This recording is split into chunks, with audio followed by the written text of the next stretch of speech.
Hello friends. Previous video में हम लोगों ने managerial remuneration in case of adequate profit और इनएडिक्वेट प्रॉफिट इसके बारे में कंप्लीट डिटेल ले रखी थी।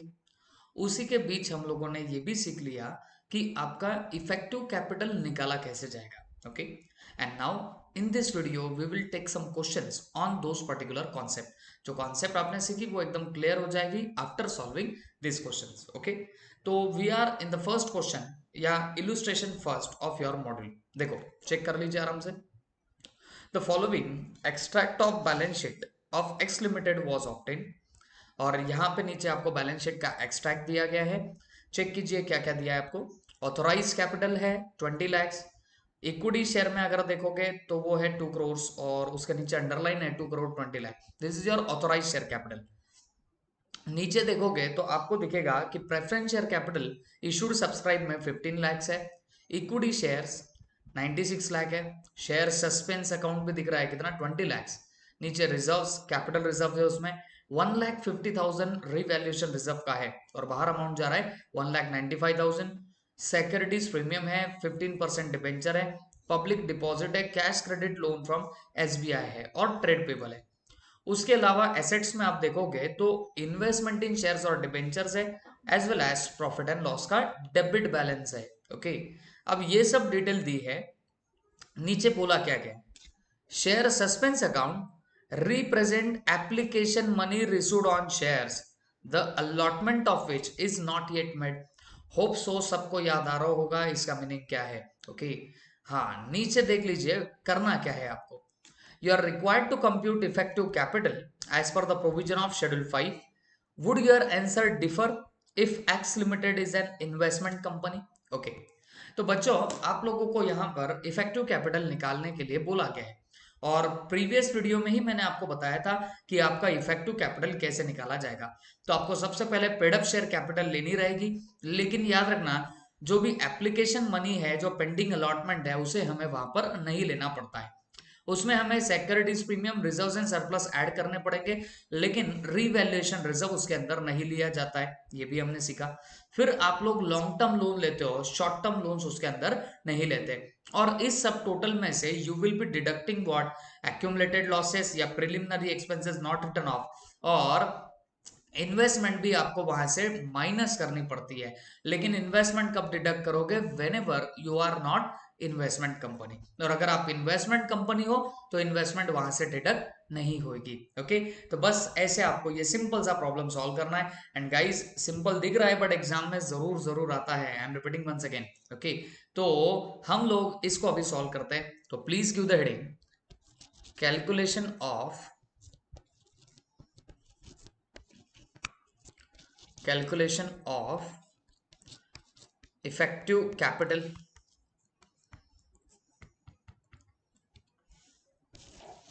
कैलकुलेशन ऑफ इफेक्टिव कैपिटल, ठीक है। यहां पे कर लीजिए पर्टिकुलर्स, यहां पे कर लीजिए पर्टिकुलर्स। और अब हमें दो केसेस में इसे सॉल्व करना है। अगर given company is investment company तब क्या होगा, और नॉन इन्वेस्टमेंट कंपनी है तब क्या होगा। ओके, तो ऐसे दो सिनारियोज में हम लोगों को ये सब सॉल्व करना रहेगा, ठीक है।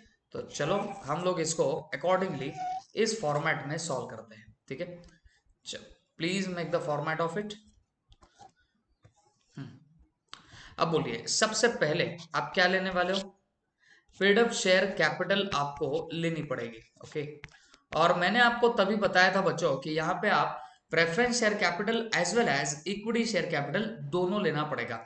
अब देखो, ये तो ऑथोराइज्ड है तो इसे लेंगे क्या, इसको नहीं लेंगे। हाँ, ये नीचे इशूड एंड सब्सक्राइब दी है। और बच्चों, बेसिकली यहाँ पे पेड अप कैपिटल भी इधर ही दे के रखी हुई है। तो this are the figures of your paid up capital.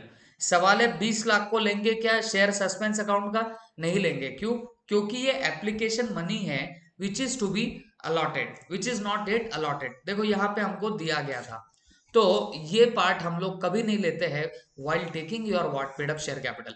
तो आपको सिर्फ लेना है 15 लाख प्लस 96 लाख, जो आएगा 1 करोड़ 11 लाख। ओके, तो हम यहाँ पे ले लेंगे 1 करोड़ 11 lakhs। ठीक है, यहाँ पे भी लेते हैं 1 करोड़ 11 lakhs। ओके, तो ये हुआ आप लोगों का पेड अप शेयर कैपिटल का काम खत्म। बी बी में आपको यहाँ पे लेना पड़ेगा रिजर्व्स एंड सरप्लस। सही है, लेकिन इसमें भी आपको एक बात का ध्यान रखना है कि रिजर्व्स एंड सरप्लस लेते वक्त आपको रीवैल्यूएशन रिजर्व नहीं लेना पड़ेगा। सर सिक्योरिटीज प्रीमियम लेना पड़ेगा क्या? जी हाँ, लेना पड़ेगा। ओके, तो वैसे तो देखिए कैपिटल रिजर्व 1,95,000 बोला है, बट इसमें 1,50,000 तो रीवैल्यूएशन रिजर्व का है। तो मैं 1,95,000 में से 1,50,000 माइनस कर देता हूं, तो कैपिटल रिजर्व का बचा 45,000 और सिक्योरिटीज प्रीमियम के रहेंगे 50,000। तो 95,000 आपको यहाँ पे लेना पड़ेगा। ओके, आप बोलोगे सर दोनों में भी सेम ही जा रहा है क्या? तो बेटा जी हाँ, दोनों में सेम जाएगा। दोनों में फर्क सिर्फ एक जगह पे गिरेगा and that is your investment. Okay, क्योंकि जब नॉन इन्वेस्टमेंट कंपनी है तो आप लोग इन्वेस्टमेंट डिडक्ट करते हो, बट इन्वेस्टमेंट कंपनी होगी तो you will never be deducting what that investment. Okay, तो बस इतनी बात का आपको ख्याल रखना पड़ेगा। ओके, सी सी में फिर आप लोग क्या लोगे? लॉन्ग टर्म डेट्स लोगे। अब डिबेंचर लॉन्ग टर्म डेट में आ गया, public deposit long term debt में आ गया, लेकिन cash credit loan from SBI जो शॉर्ट टर्म है, हम तो शॉर्ट टर्म लेते नहीं है, तो हमें इसे नहीं लेना पड़ेगा। तो इन शॉर्ट हमें सिर्फ डिबेंचर और पब्लिक डिपॉजिट ही लेने हैं। डिबेंचर है 65 लाख के, पब्लिक डिपॉजिट है 370 के, तो ये कितना हो गया? 68,70,000। तो यहां पे लिख देता हूं लॉन्ग टर्म डेप्ट, यहां पे लिख दूंगा लॉन्ग टर्म डेप्ट। बोलो कितना रहेगा? 68,70,000, 68,70,000। ओके, तो ये आप लोगों का क्या बन जाएगा बताओ? This will be your long term डेप्ट। ओ, होप सो समझ में आपको आया होगा। ओके, अब लेना कुछ नहीं है, इसकी करनी है आप लोगों को total. Okay, 68,70,000 plus 95,000 plus 1 crore 11 lakhs, तो ये आता है कितना? 1 करोड़ 80 lakhs 65,000। ये थोड़ा सा स्टाइलस का प्रॉब्लम है, तो दैट इज वाई आपको थोड़ा सा देखने में प्रॉब्लम हो रही होगी, वो लिखा भी बराबर नहीं जा रहा है, बट प्लीज मैनेज इट। तो 1 करोड़ 80 लाख 65,000, देखिए ये आपका क्या बन जाएगा बोलना? दिस विल बी योर सब टोटल। अब इस सब टोटल में से हम लोगों को करना क्या पड़ेगा? यहां से डिडक्ट करना पड़ता है क्या? प्रॉफिट एंड लॉस का डेबिट बैलेंस। सही है कि नहीं? प्रॉफिट एंड लॉस का डेबिट बैलेंस जो रहेगा ये आपको यहां से डिडक्ट करना पड़ेगा, और वो कितना है? 15,25,000। तो दोनों जगह से 15,25,000 आप लोग माइनस कर दोगे, 15,25,000 आप लोग माइनस कर दोगे। ठीक है, और इसमें से फर्दर एक चीज आपको माइनस करनी पड़ेगी, वो क्या है बताओ? इन्वेस्टमेंट। लेकिन याद रखना जो कंपनी इन्वेस्टमेंट कंपनी नहीं है उसमें से आप ये इन्वेस्टमेंट माइनस करोगे, और इन्वेस्टमेंट कंपनी से आप इन्वेस्टमेंट माइनस नहीं करते हो, ये हमने कल ही सीख रखा था। तो क्योंकि ये इन्वेस्टमेंट कंपनी है तो यहां से कुछ माइनस नहीं होगा, लेकिन नॉन इन्वेस्टमेंट कंपनी से आपके 75 लाख क्या हो जाएंगे बताओ? रिड्यूस हो जाएंगे। ओके, देखो बच्चों ये क्वेश्चंस बहुत बार एग्जाम्स में आए हुए हैं, तो अकॉर्डिंगली आपको ये ध्यान में रखना पड़ेगा। And this will be your what? Effective capital. ये आ जाएगी आपकी इफेक्टिव कैपिटल। तो देखो 1 करोड़ 80 लाख 65,000 माइनस 15,25,000, तो ये आ जाएगा 1 करोड़ 65,40,000। ओके, और उसमें से मैं फर्दर 75 लाख डिडक्ट कर दूं तो ये बचेगा कितना? 90,40,000। ओके, तो ये रहेगा आपका answer of effective capital. Hope so सबके दिमाग में ये चीज गई होगी। फर्क सिर्फ एक जगह पे गिरेगा and that is investment. Investment company से इन्वेस्टमेंट डिडक्ट मत करना, नॉन इन्वेस्टमेंट कंपनी से जरूर उसे डिडक्ट कर देना। ओके, तो ये रहा आपका ये पर्टिकुलर क्वेश्चन। होप सो दिमाग में सबके गया होगा। ओके, अब बच्चों please come to question number second. हम सेकंड नंबर के क्वेश्चन पे आते हैं।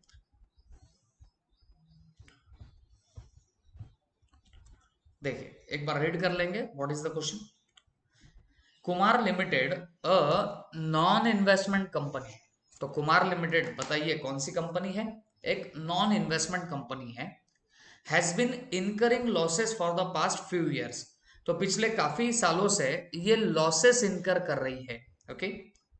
The company provides the following information for the current year. तो करंट ईयर के लिए इन्होंने कुछ आपको इंफॉर्मेशन प्रोवाइड करी है।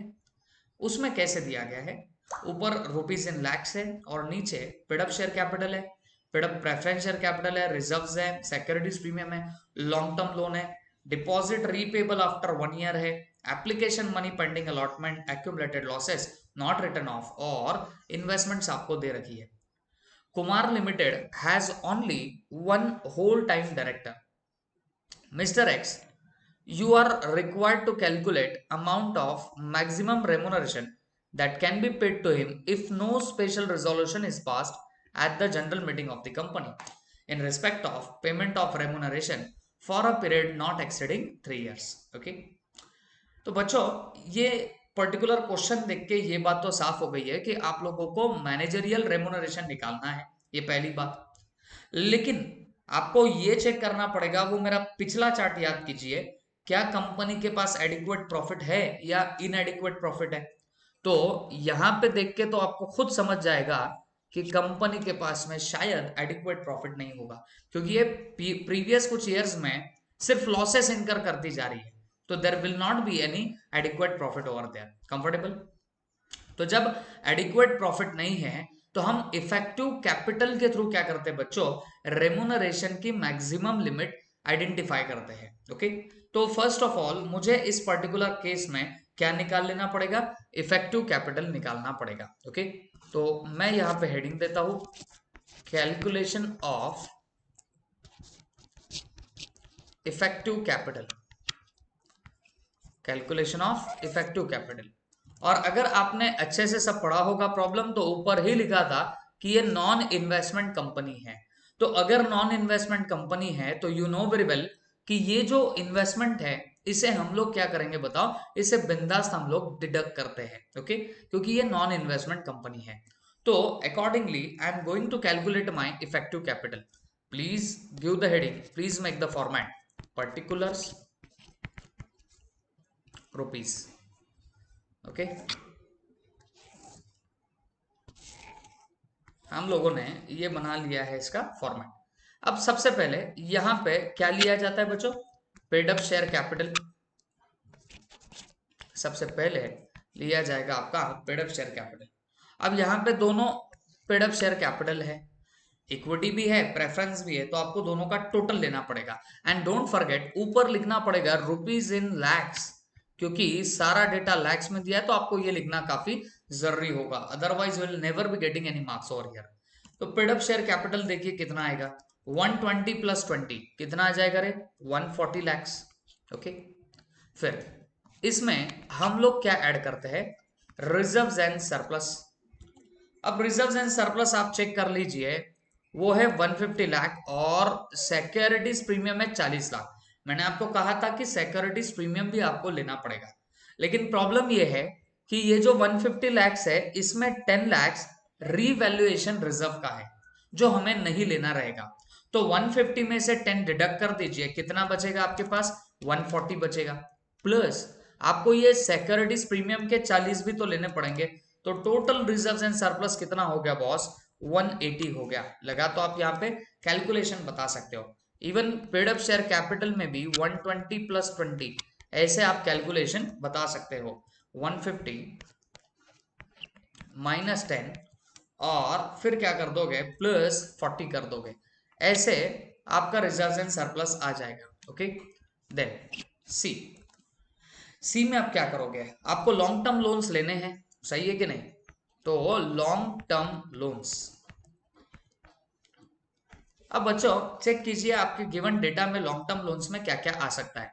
तो ये तो भाई डायरेक्टली लॉन्ग टर्म लोन दिया है 40 का, लेकिन यहाँ पर डिपॉजिट रीपेबल आफ्टर 1 ईयर है, और जो 1 साल बाद दिए जाते हैं उन्हें लॉन्ग टर्म ही बोला जाता है। तो ये 20 भी आपको कवर करना पड़ेगा लॉन्ग टर्म डेब्ट्स में। ओके। उसके अलावा तो कुछ नहीं आएगा। तो हम लोग क्या करेंगे यहाँ पर 40 plus 20, 40 plus 20 that comes to 60। Okay, तो ये इतना हम लोगों ने ये सब लिख दिया। अब इसका लेना पड़ेगा आपको total. 180 plus 140 plus 60, this will comes to 380। ये आई आपकी सब टोटल। अब इस सब टोटल में से हम लोग क्या करेंगे बच्चों, हम लोग डिडक्ट कर देंगे क्या, एक्यूमुलेटेड लॉसेस। सही है कि नहीं? तो यहां से माइनस करता हूं एक्यूमुलेटेड लॉसेस, वो कितना है 20। और क्योंकि ये कोई एक नॉन इन्वेस्टमेंट कंपनी है तो दैट इज वाई ये इन्वेस्टमेंट भी आपको यहां से माइनस करनी पड़ेगी। तो माइनस कर देंगे इन्वेस्टमेंट भी। और कितने की इन्वेस्टमेंट है बच्चों, 180 की इन्वेस्टमेंट है जो हमें डिडक्ट करनी पड़ेगी। And after that you will be getting your what, effective capital. Please check it down. 380 minus 20 minus 180, ये आएगा कितना 180। ओके, तो this is your effective capital बच्चों। लेकिन सवाल आपका इफेक्टिव कैपिटल का नहीं था, आपको निकालना है मैनेजरियल रेमुनरेशन। ओके, तो सवाल है मैनेजरियल रेमुनरेशन कैसे निकालोगे। तो आपको याद होगा इफेक्टिव कैपिटल को देख के हम लोग मैनेजरियल रेमुनरेशन निकाल सकते हैं। तो मुझे एक बात बताइए, अगर इफेक्टिव कैपिटल आपकी 180 लैक्स है तो इसका मतलब ये कितना हुआ 1.8 करोड़। ओके, और आपको याद होगा up to 5 crore, up to 5 crore आपका मैनेजरियल रेमुनरेशन का लिमिट विल बी 60 लैक्स। सही है क्या? जब मान लीजिए आपका एडिक्वेट प्रॉफिट नहीं होगा तो इफेक्टिव कैपिटल देख के मैनेजरियल रेमुनरेशन की लिमिट हम लोग डिसाइड करते हैं। तो यहां पे इफेक्टिव कैपिटल 1.8 करोड़ है, that is up to 5 crore है। तो अप टू 5 करोड़ है तो मैनेजरियल रेमुनरेशन का लिमिट कितना रहेगा बताओ, 60 लैक्स पर एनम। यहां तक फिक्स हो सकता है, इससे ज्यादा नहीं चलेगा। होप सो समझ में आया होगा। ओके, तो बच्चों यहाँ पे आप लोग लिख सकते हो कि भाई मैनेजरियल रेमुनरेशन की लिमिट आएगी कितनी, 60 लैक्स की। ओके, होप सो ये भी क्वेश्चन आपके पल्ले पड़ा होगा। ओके, और आप ऐसे प्रॉपरली नोट्स वगैरह लिख सकते हो कि हमने रिवैल्यूएशन रिजर्व कंसिडर नहीं किया, एप्लीकेशन मनी पेंडिंग अलॉटमेंट इसे भी हम कंसिडर नहीं करते हैं इफेक्टिव कैपिटल निकालते वक्त। तो ये चीजें आप लोग लिख सकते हो। क्लियर? तो अब हम लोग बढ़ते हैं बच्चों इलू थर्ड के ऊपर। इलू थर्ड क्या है, प्लीज चेक। मुद्रा limited gives the following information the year ended 31 मार्च 21। यहाँ ग्रॉस प्रॉफिट दिया है, सब्सिडीज रिसीव्ड फ्रॉम गवर्नमेंट दिया गया है। ओके, फिर उसके बाद administrative selling and distribution expenses भी आपको दिए गए हैं। उसके बाद डायरेक्टर फीस है, interest on debenture, managerial remuneration, depreciation on PPE, provision for taxation, transfer to general reserve है, और उसके बाद transfer to investment revaluation reserve भी है। तो काफी सारी चीजें दी है। और नीचे बोला गया है depreciation on PPE as per Schedule 2 of the Companies Act 2013 was 575,345। तो हो सकता है ऊपर का डेप्रिसिएशन कुछ अलग तरीके से आपने निकाला, बट कंपनीज एक्ट के मुताबिक आपका डेप्रिसिएशन कितना है बताओ, 575,345। ये आपका क्या है बताओ, आपका डेप्रिसिएशन है। ओके, आपको क्या पूछा है, you are required to calculate the maximum limits of managerial remuneration as per companies act. अब देखो बच्चों, यहाँ पे ऐसा तो लिखा नहीं है कि कंपनी के पास इनएडिक्वेट प्रॉफिट है, और ना ही प्रीवियस प्रॉब्लम जैसा बोला है कि कंपनी लॉसेस इनकर कर रही है। तो इससे हम लोग अंदाजा लगा सकते हैं कि कंपनी एडिक्वेट प्रॉफिट रखती है। और वो तो इससे भी समझेगा ना आपको, कंपनी का जीपी ही देख लो 40,25,365 है। सही है? तो आप उस चार्ट के फर्स्ट पार्ट में गए हो जहां एडिक्वेट प्रॉफिट है। तो अगर एडिक्वेट प्रॉफिट है तो सवाल है रेमुनरेशन कैसे निकालोगे। तो मैक्सिमम रेमुनरेशन याद होगा आपको 11% ऑफ नेट प्रॉफिट होता है। ओके, मैक्सिमम रेमुनरेशन कितना रहेगा, 11% ऑफ नेट प्रॉफिट। लेकिन ये नेट प्रॉफिट कौन सा, which is calculated as per section 198, वो निकालने की पद्धत भी हमने सीखी थी। बस उसी से जो प्रॉफिट आएगा बस उतना ही आपका क्या लेना है आपको, नेट प्रॉफिट, और उस पर 11% आप लोग लगा दोगे। ओके, तो हम यहां पर क्या करते हैं, यहाँ पे हेडिंग डाल देंगे कैलकुलेशन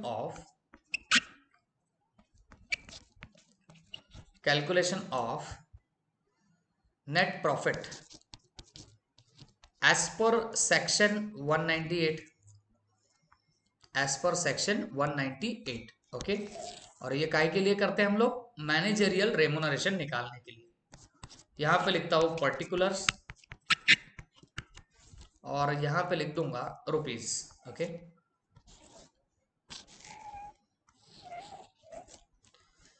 अब बच्चों सबसे पहले हम लोग यहां पर लिख देंगे ग्रॉस प्रॉफिट।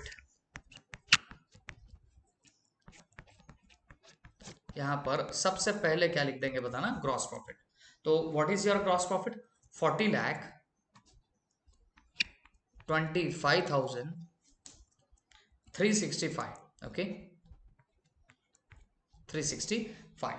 तो this is your gross profit. तो ये आप एक बार लिख दीजिए। अब सब्सिडीज रिसीव्ड फ्रॉम गवर्नमेंट, याद कीजिए हमने बोला था कि ये ऐड करनी पड़ेगी आपको, है ना? ऑलरेडी एडेड होगी तो नहीं करना है, बट अगर नहीं करिए तो लेंगे। अब वैसे भी आपको यहाँ नेट प्रॉफिट नहीं ग्रॉस प्रॉफिट दिया है, तो ग्रॉस प्रॉफिट दिया है तो सब्सिडीज डेफिनेटली क्या करना? ऐड कर देना। ओके, सब्सिडीज ऐड करेंगे। कितनी है? 273,925, 273,925। ओके, अब इसके ले लीजिए सब टोटल पहले ही 40,25,365 प्लस 273,925, तो ये आएगा 42,99,290। ओके, 42,99,290, ये आप लोगों का क्या आ गया बताना? ये आप लोगों का एक सब टोटल आ चुका है। क्लियर? ओके, अब नीचे देखिए, administrative selling distribution expenses, director fees, interest on debenture, तो ये ऐसी चीजें हैं जो रूटीन खर्चे हैं, इन्हें तो डेफिनेटली डिडक्ट करना पड़ेगा जब आपको नेट प्रॉफिट निकालना है। तो हम क्या करेंगे? लेस करेंगे ये सब खर्चे। कौन से? Administrative and selling expenses, administrative and selling expenditure, इसे हम लोग क्या कर देंगे बताओ? डिडक्ट कर देंगे। और ये कितना है? 822,542। ओके, तो इसे माइनस करना पड़ेगा। उसके अलावा डायरेक्टर फीस, ये भी रेगुलर आइटम है, जो हमने वो देखा था तो उसमें ये बोला गया था कि इसको डिडक्ट करना पड़ेगा। 134,780, हमने यही सीखा ना, ऑलरेडी डिडक्टेड है तो कुछ नहीं करना, बट नहीं हुआ है तो करना है। अब आपको क्योंकि ग्रॉस प्रॉफिट दिया है, इसका मतलब ये डिडक्टेड अब तक नहीं होगा, तो अब हम लोग इसे क्या कर रहे हैं बताओ? डिडक्ट करते जा रहे हैं। ठीक है, उसके बाद आगे इंटरेस्ट ऑन डिबेंचर, इसे भी माइनस करना पड़ता है। इंटरेस्ट ऑन डिबेंचर, ओके, कितना है?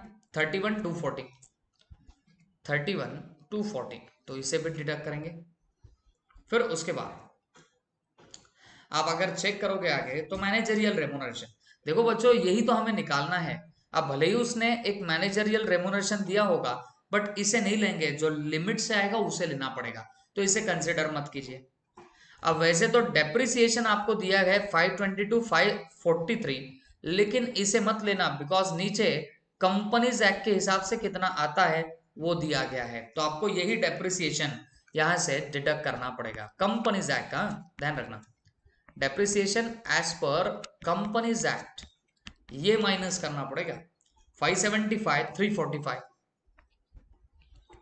575,345, तो इसे आप लोग क्या करोगे बताओ? यहां से डिडक्ट करोगे। ओके, अब लास्ट में प्रोविजन फॉर टैक्सेशन, तो हमने देखा कि भाई जो टैक्स है इसको माइनस नहीं किया जाता है, ट्रांसफर टू जनरल रिजर्व नहीं किया जाता है, ट्रांसफर टू रिवैल्यूएशन रिजर्व नहीं किया जाता है, तीनों चीजों को डिडक्ट नहीं करेंगे, और बस इतने पर ही हमें मिल जाएगा हमारा NP as per section 198।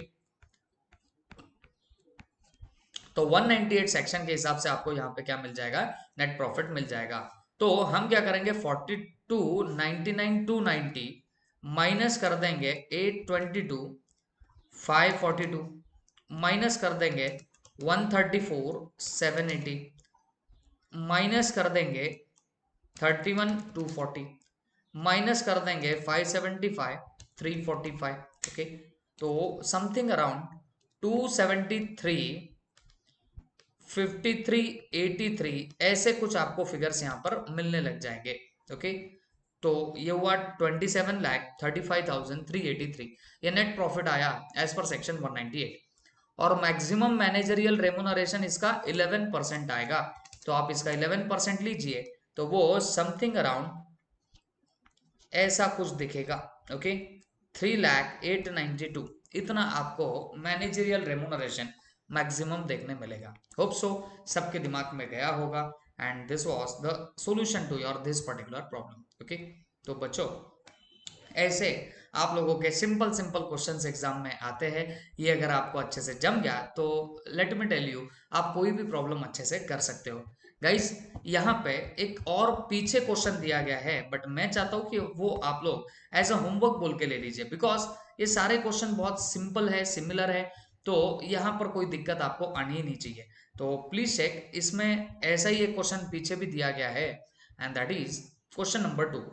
Practical questions में दिया है एक नॉन इन्वेस्टमेंट कंपनी के बारे में। तो नॉन इन्वेस्टमेंट कंपनी है, तो इन्वेस्टमेंट तो आपको माइनस करनी ही पड़ेगी, समझे। तो यहाँ पे पूरा डेटा वैसे ही दिया है जैसे हमने अभी क्वेश्चन किया था, और यहाँ पर भी आपको इफेक्टिव कैपिटल निकालने बोला गया है। ओके, तो होप सो आप बहुत अच्छे से ये सब निकाल लोगे। ओके, तो please take it as your homework और अच्छे से इसे सॉल्व कर देना। Thank you very much.